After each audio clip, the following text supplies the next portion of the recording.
Hello दोस्तों, कैसे हो आप सभी। उम्मीद है सब कुछ बढ़िया होगा। आप लोगों ने तो यार कमेंट कर करके ना मतलब पूरा मज़े हिला दिए। आप लोगों ने कमेंट किया कि सर एसपीपी कोड का जो पेपर है वो लगातार आ रहा है हमारे स्कूल में, हमारे प्रधानाचार्य यही पेपर लेकर आए हैं बाजार का। आप इसी कोड का पेपर जो है हिंदी का अपलोड कर दीजिए, कक्षा 9 का। और कक्षा 7 वाले भी विद्यार्थी कमेंट कर रहे हैं, कक्षा 9 वाले मैथ का भी कमेंट कर रहे हैं कि भाई मैथ का सर जो पेपर आपने दिखाया था वो पूरा का पूरा आ रहा है हमारे स्कूल में।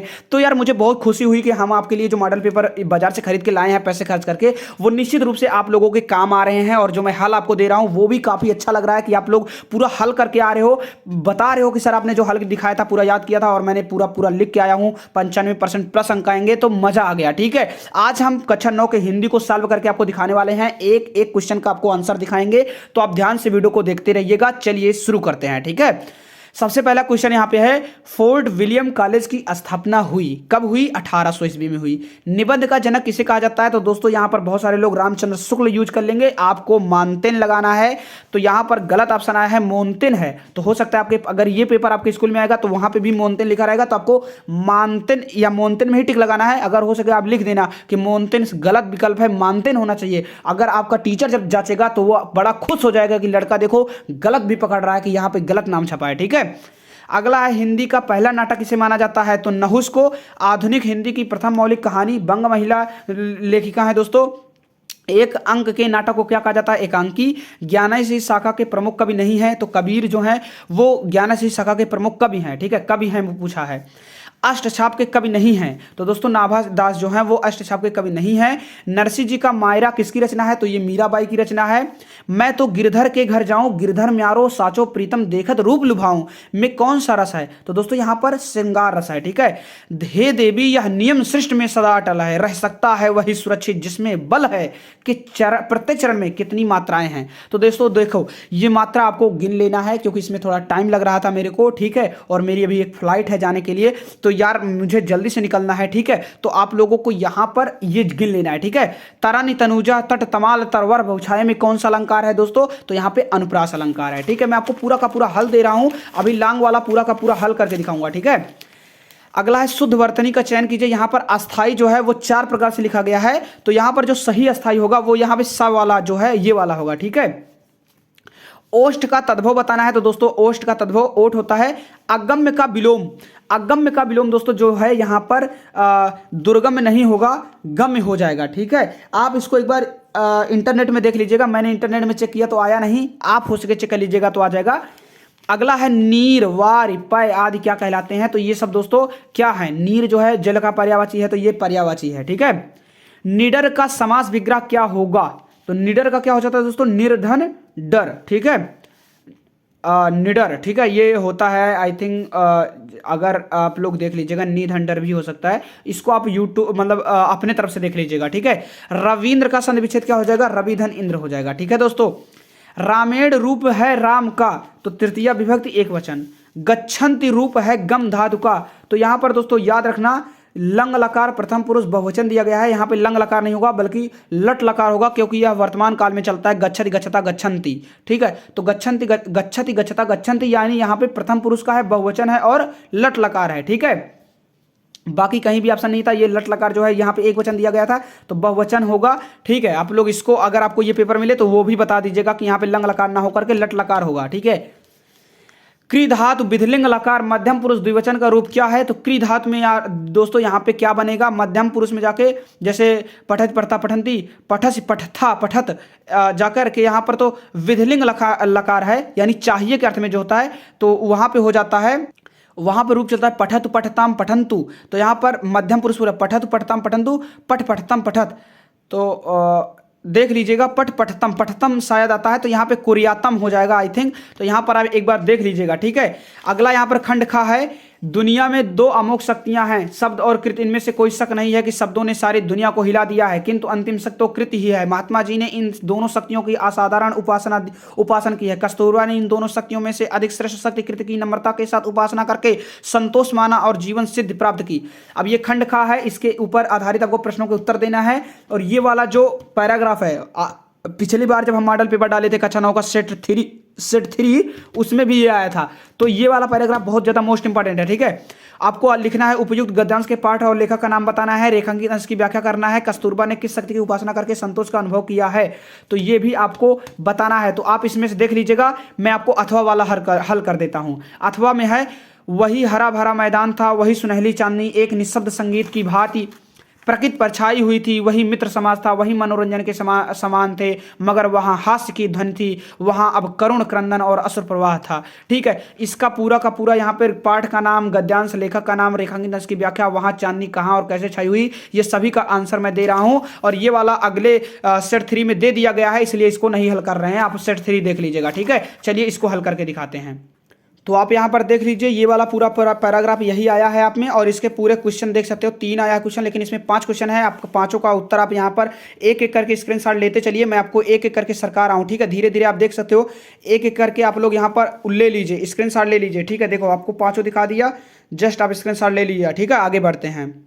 अगला यहाँ पे है, निम्नलिखित पद्यांश की संदर्भ सहित व्याख्या कीजिए तथा उसके काव्य सौंदर्य पर प्रकाश डालिए। जो रहीम उत्तम प्रकृति का कर सकत कुसंग, चंदन विष व्यापत नहीं लिपटे रहत भुजंग। अथवा यहाँ पे है, निकला पहिया अरविंदास, दिखता अनिद रहसास, सौरभ वसना समीर बहती, कानों में प्राणों की कहती, गोमती छीण कट नदी नवल, नित्य पर मधुर आवेश चपल। बहुत ही अच्छा है दोस्तों।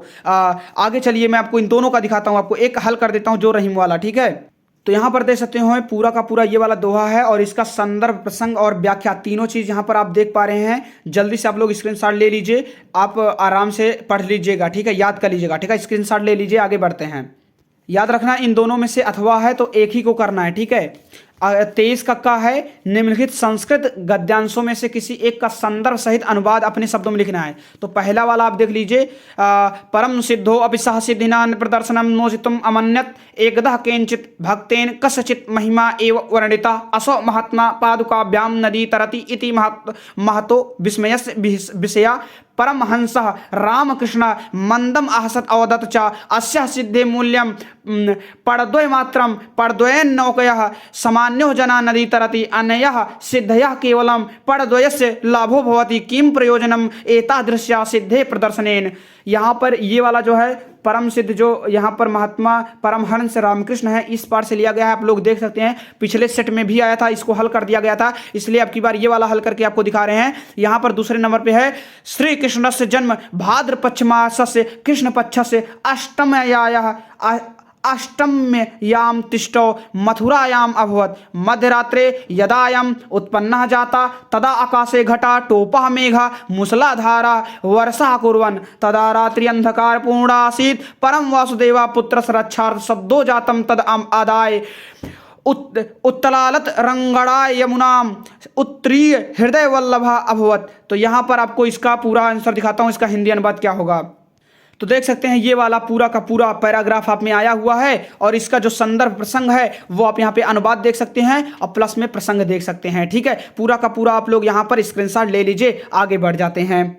यहाँ पर खा है, निम्नलिखित संस्कृत पद्यांशों में से किसी एक का संदर्भ सहित हिंदी में अनुवाद करना है। पहला है, मनीषिणा संति नाते हितैषिणा, हितैषिणा संति नाते मनीषिणा, सुदच्च विद्वानपि सुलभो नृणाम, यथौषधम स्वादुहितम च दुर्लभम। ये मैं आपको हल करके दिखा दूंगा। अभी दूसरा है, रक्षिता स्वरस्य धर्मस्य स्वजनस्य च रक्षिता, वेद वेदांग तत्वज्ञो धनुर्वेदे च निष्ठिता। इसमें किसी एक का करना है। दूसरा वाला जो है वो सेट 3 पे आ चुका है, तो सेट 3 आप लोग देखेंगे तो वहां इसका आंसर मिल जाएगा। पहला वाला मैं आप लोगों को हल करके दिखा देता हूं। ये आप देख सकते हैं, ये वाला आपका श्लोक है जो आया हुआ है, और इसका प्रसंग और अनुवाद आप जल्दी से स्क्रीनशॉट ले लीजिए। इस श्लोक में बताया गया है कि एक व्यक्ति बुद्धिमान व हितैषी दोनों हो, ऐसा व्यक्ति मिलना बहुत कठिन है। अनुवाद आता है कि जो विद्वान ज्ञानी है वे भलाई चाहने वाले नहीं हैं, जो भलाई चाहने वाले हैं वे विद्वान नहीं है, जो विद्वान भी हो और भलाई चाहने वाला भी हो, ऐसा मनुष्य पुरुषों में मिलना उसी प्रकार कठिन है जैसे कि स्वादिष्ट व लाभदायक औषधि का मिलना कठिन है। ठीक है, याद रखना, या ऐसा पुरुष मनुष्य मिलना। ठीक है, देख लेना, आगे बढ़ते हैं। अगला यहाँ पे है, दीपदान एकांकी की कथा वस्तु अपने शब्दों में लिखना है। आइए आपको दिखाता हूँ। आप यहाँ पर देख लीजिए दीपदान एकांकी जो है, एकांकी का सारांश ऊपर 4-5 लाइन में आपको दिखाई दे रहा होगा, स्क्रीनशॉट ले लीजिए। यहाँ पर मैं आपको पूरी की पूरी जो दी गई है, यहाँ पर एक बार कथा वस्तु दिखा देता हूँ। राजमहल में दीपदान का आयोजन, फिर उसके बाद सोना का पन्ना धाय के कक्ष में प्रवेश, उसके बाद आपको यहाँ पर चंदन का पन्ना के कक्ष में प्रवेश, फिर यहाँ में शामली का पन्ना के कक्ष में प्रवेश, फिर कीरत का राजमहल में प्रवेश, एंड इसके बाद यहाँ पर है पन्ना द्वारा कुंवर की रक्षा के लिए अपने पुत्र का बलिदान। आप स्क्रीनशॉट लेते चलिए। फिर है बनवीर का आगमन और उसके द्वारा चंदन की हत्या करना। आप यहाँ पर देख लीजिए। बस इतनी बड़ी एकांकी है, आप स्क्रीनशॉट ले चुके हैं, आगे बढ़ते हैं। अथवा करके यहाँ पे लक्ष्मी का स्वागत एकांकी के प्रमुख पात्र का चरित्र चित्रण करना है। ये आपको सेट 3 में मिल चुका है। सेट 2 और सेट 3 मिलते जुलते हैं दोस्तों, तो देख लेना, 1-2 क्वेश्चन का 3 का अंतर है, तो आपको बहुत सारे क्वेश्चन मिल जाएंगे, ठीक है। और सेट 4 तो बहुत ज्यादा इंपॉर्टेंट है। यहाँ पर 25 का कहा है निम्नलिखित लेखकों में से किसी एक का जीवन परिचय देते हुए किन्हीं 2 रचनाओं का नाम लिखना है। तो काका कालेलकर का, महादेवी वर्मा का, हजारी प्रसाद द्विवेदी का, 3 लोगों का है, 1 का देना है, ठीक है। तो आप इसको दे लेंगे, आपको पता भी है, ठीक है। महादेवी वर्मा का भी आप दे सकते हैं, हजारी प्रसाद द्विवेदी का भी, ठीक है। अगला है निम्नलिखित कवियों में से किसी एक का जीवन परिचय देते हुए 2 रचनाओं का नाम लिखिए। मीराबाई, मैथिली शरण गुप्त, सूर्यकांत त्रिपाठी, निराला। दोस्तों चैनल पे बहुत बार सेट में आपको इनको जीवन परिचय दिखा दिया गया है। अगर आप लोग हमारे रेगुलर व्यूअर हो, रेगुलर इस चैनल से जुड़े हुए हो, तो आपको पता होगा कि इन सभी का रेडी डाल दिया गया है चैनल पे। आप लोगों को याद भी होगा, जिनको याद है मैथिली शरण गुप्त का जन्म, कमेंट कर दें, उनको 100 रुपए का पेटीएम कैश आज आपको मिल जाएगा, ठीक है, मेरी तरफ से इनाम, श्री गणेश अकेडमी चैनल तरफ से। देखता हूं आप लोग पढ़ने वाले बच्चे हो कि नहीं। अगला है अपनी पाठ्य पुस्तक से कंठस्थ किया हुआ कोई एक श्लोक लिखिए जो इस प्रश्न पत्र में ना आया हो। तो दोस्तों ये आपको एक श्लोक याद करके जाना है। अगला है निम्नलिखित में से किन्हीं 2 प्रश्नों का उत्तर आपको देना है। ईश्वरस्य का स्वरूपा अस्ति, और अगला है का प्रजापति समः श्रीमान आसीत्। अगला है क्रोधम किं जयते। अगला है जले निमज्जितः प्राणा किम कुर्वन्ति। अब यहाँ पर मैं आपको पहले और तीसरे का उत्तर जो है वो मैं आपको दिखा देता हूँ। तो यहाँ पर देख लीजिए, आया है क्रोधम केन जयत, तो क्रोधम शांत्यः यानी आक्रोधेन जयत, ठीक है। इसके बाद यहाँ पर आपको आता है अगला क्वेश्चन जो आपको आया है, वो क्या आया है, वो आया है यहाँ पर ईश्वरस्य का स्वरूपा अस्ति। तो यहाँ पर देख सकते हैं ईश्वरस्य का स्वरूपा अस्ति, तो यहाँ पे ईश्वर सत्यात्मक अस्ति। आगे एक और क्वेश्चन है ईश्वर कस्य कस्य रूपे निहितम अस्ति। इसको भी आप लोग देख लीजिए, 2 में से, ये दोनों में से एक कोई भी आपके मतलब स्कूल में आ सकता है, ठीक है, ध्यान दीजिएगा। आप लोग चैनल को भी सब्सक्राइब जरूर कीजिएगा दोस्तों, और शेयर ज़्यादा से ज़्यादा कीजिए यार। ज़्यादा से ज़्यादा शेयर होगा तो ज़्यादा से ज़्यादा लोग आएंगे, ज़्यादा से ज़्यादा कमेंट आएगा कि सर आपका पेपर आ रहा है, तो दोस्तों मुझे खुशी होगी और मैं लगातार पेपर डालता रहूँगा, ठीक है। बहुत मजा आएगा, हमारे साथ जुड़े रहो। कक्षा 6 से लेकर पूरी जिंदगी तक, जब तक आप पढ़ाई करोगे तब तक का पेपर यहाँ पर मॉडल पेपर देता रहूँगा, ठीक है। अगला यहाँ पर है निम्नलिखित मुहावरों में से किसी एक का अर्थ बताते हुए वाक्य में प्रवेश करना है, प्रयोग करना है। ईद का चांद होना, बहुत दिनों बाद दिखाई देना। जैसे कहते हैं भैया आप तो ईद के चांद हो गए हो, यानी दिखाई ही नहीं दे रहे हो, ठीक है। अक्ल बड़ी या भैंस, तो ये आपको देखना है। अंधे की लकड़ी होना, यानी सहायता करना, किसी का सहयोगी होना। टांग अड़ाना, टांग अड़ाना मतलब कहते हैं आपने हमारे कामों में टांग अड़ा दिया ना, बेफालतू के किसी दूसरे के झंझट में पड़ना, ठीक है।